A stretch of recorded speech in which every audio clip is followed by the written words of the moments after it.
Hello बच्चों, SV children academy की online classes में आपका स्वागत है। हमारा जो टॉपिक है वो 12th क्लास में केमिस्ट्री का टॉपिक जो है वो विलयन चल रहा था। तो देखिए, विलयन के बारे में पिछले वीडियो में हमने ये पढ़ा था कि ठोसों की द्रव में विलेयता और विलेयता को प्रभावित करने वाले कारक कौन से हैं।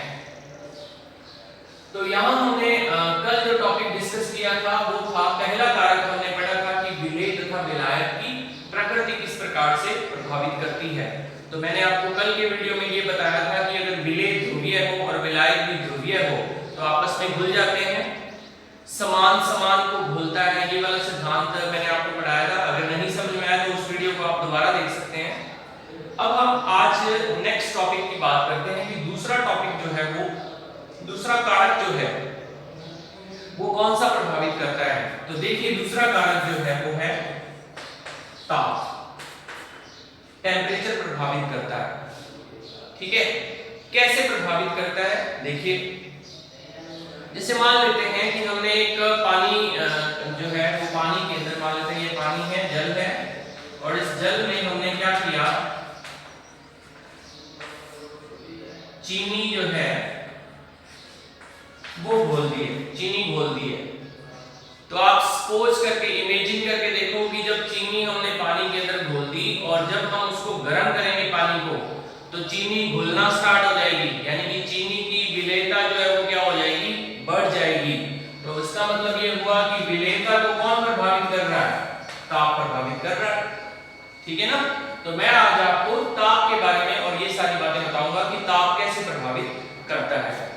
चलिए, 11th क्लास में आपने एक टॉपिक पढ़ा होगा, रासायनिक साम्य। तो रासायनिक साम्य के अंदर आप लोगों ने एक नियम पढ़ा होगा, ली शतेलिए का नियम। ली शतेलिए,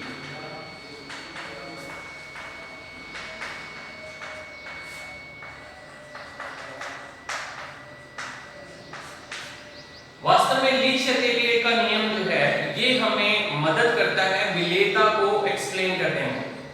ली शतेलिए का नियम जो था वो ताप का प्रभाव बताता है विलयन के अंदर विलेयता पर। विलेयता बढ़ेगी, घटेगी, क्या होगा, तो वो ली शतेलिए नियम के अनुसार हम पढ़ेंगे। तो मैं बेसिकली आपको ली शतेलिए नियम का ही एक पार्ट पढ़ा रहा हूं। तो देखिए, ताप जो है वो किस प्रकार से विलेयता को प्रभावित करता है। देखिए कैसे प्रभावित करेगा। एक्चुअल में क्या है, ताप के आधार पर जो अभिक्रियाएं हैं, जो रासायनिक अभिक्रियाएं हैं, वो दो प्रकार की होती हैं। कौन कौन सी? एक तो होती है ऊष्मा शोषी अभिक्रिया और दूसरी होती है ऊष्मा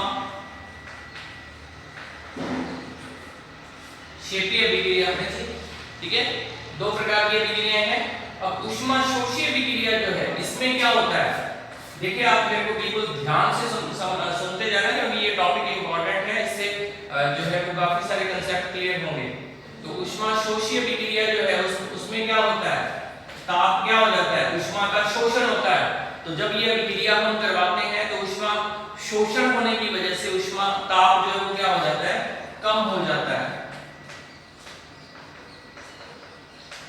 जाता है। क्लियर है? इस अभिक्रिया में ये काम होता है। अब ऊष्मा शोषी अभिक्रिया का मैं आपको उदाहरण बताता हूं। वाटर प्लस शर्करा। शर्करा का मतलब यहां पर शुगर है, चीनी है। तो देखिए, पानी के अंदर जब अपन चीनी मिलाते हैं तो क्या होता है, ताप कम हो जाना चाहिए, हो जाता है, ताप कम होता है। ठीक है, एक उदाहरण से अपन बात स्पष्ट करते हैं। अभी गर्मियों में हम नींबू का पानी बनाते हैं, शिकंजी बनाते हैं ना, जब तो शिकंजी बनाते हैं तो उसमें क्या करते हैं, सबसे पहले चीनी घोलते हैं पानी के अंदर, और वो पानी जो होता है नॉर्मल वाटर होता है। बर्फ जो है वो सबसे लास्ट में मिलाई जाती है पानी के अंदर। तो कभी आपने सोचा कि बर्फ जो है या चीनी जो है वो बर्फ वाले पानी में क्यों नहीं घोली जाती? इसका कारण ये है कि जब हम पानी के अंदर चीनी को घोलते हैं तो उसका ताप कम हो जाता है, विलयन का। अब जैसे विलयन का ताप कम होगा तो तो चीनी घुलनी जो है वो क्या हो जाती है, बंद हो जाती है। तो चीनी को घोलने के लिए क्या करना पड़ेगा, ताप बढ़ाना पड़ेगा। शिकंजी में अगर बर्फ पहले डाल देंगे तो ताप कम हो जाएगा ऑलरेडी, और ताप अगर कम हो गया तो चीनी नहीं घुलेगी। फिर हम क्या करते हैं कि उस चीनी को नॉर्मल पानी के अंदर घोलते हैं। ऐसे आपने हलवाई को देखा होगा, हलवाई जब चाशनी बनाता है तो चीनी को जब वो पानी में घोलता है तो क्या करता है, आग जला देता है उसके नीचे, चाशनी के नीचे, है ना। तो जब वो पानी को गर्म करेगा तो फिर चाशनी अपने आप बनती जाएगी, चीनी घुलती जाएगी उसके अंदर। तो ये कारण है इसका। इसका मतलब ये हुआ कि H2O और शर्करा जो है, जब अपन इन दोनों को मिलाएंगे और यहाँ जो विलयन बनेगा तो उस विलयन में क्या होगा, ताप कम हो जाएगा। तो अगर अपने को इसको विलयन को और ज्यादा बनाना है, मतलब चीनी को घोलना है, तो फिर हम क्या करेंगे, ताप क्या करेंगे, बढ़ाएंगे। तो विलयन बनाने के लिए ताप क्या करना पड़ेगा, बढ़ाना पड़ेगा। ओके, ताप बढ़ाना पड़ेगा।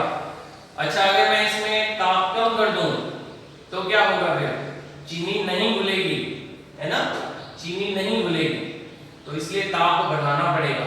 तो आपने यहाँ पर एक चीज हमने क्लियर करी है कि यदि अभिक्रिया जो है ऊष्मा शोषी हो तो विलेयता कैसे बढ़ेगी, विलेयता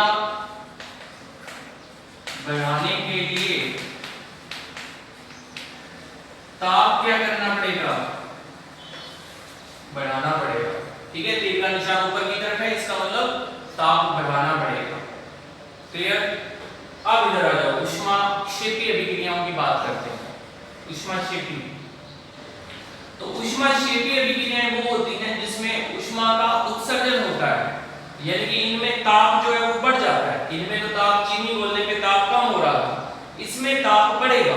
ठीक है, तो देखो ताप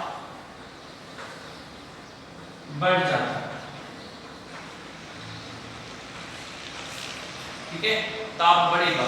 ताप बढ़ेगा, उदाहरण बताता हूं आपको। जैसे अपने घरों के अंदर वो पहले कली करते थे ना, आजकल तो रंग करने लगे।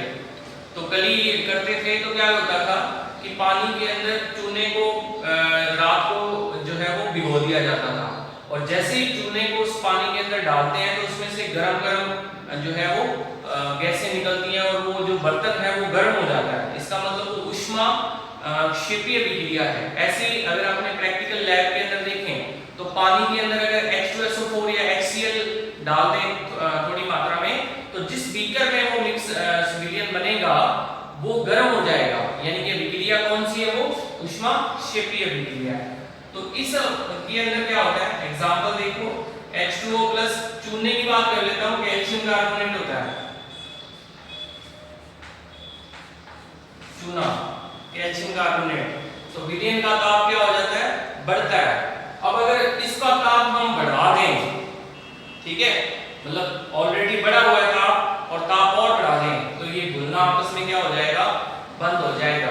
तो कड़ी को जब पानी में घोलते हैं तो वो अगर टेम्परेचर पानी गर्म हो तो नहीं घुलेगी, फिर उसको क्या करना पड़ता है, घोलने के लिए ताप को कम करना पड़ता है। तो उसमें ठंडा पानी डालते रहो और वो घुलती जाएगी। तो देखिए यहाँ पर ये विलयन बन गया, ठीक है, विलयन बन गया। तो इसमें हमें क्या करना पड़ेगा, ताप को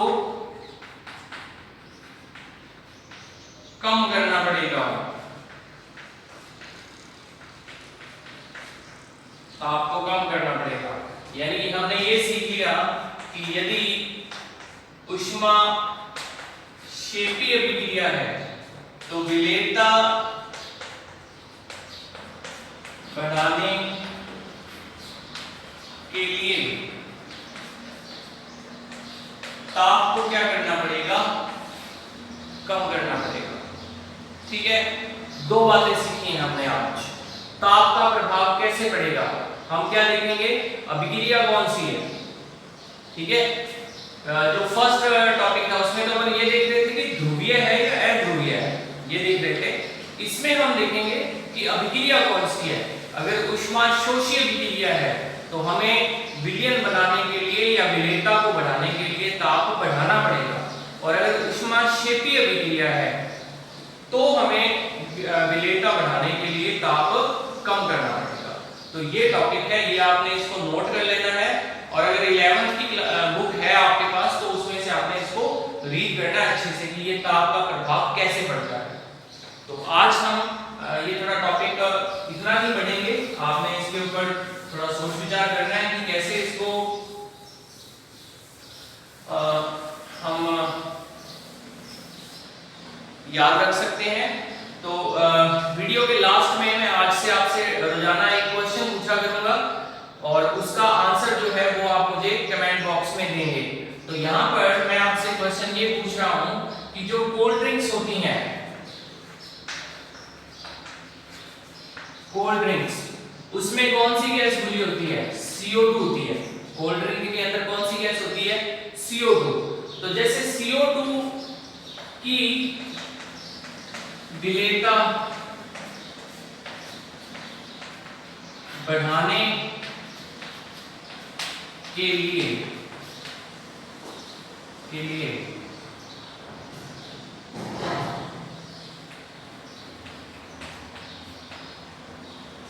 क्या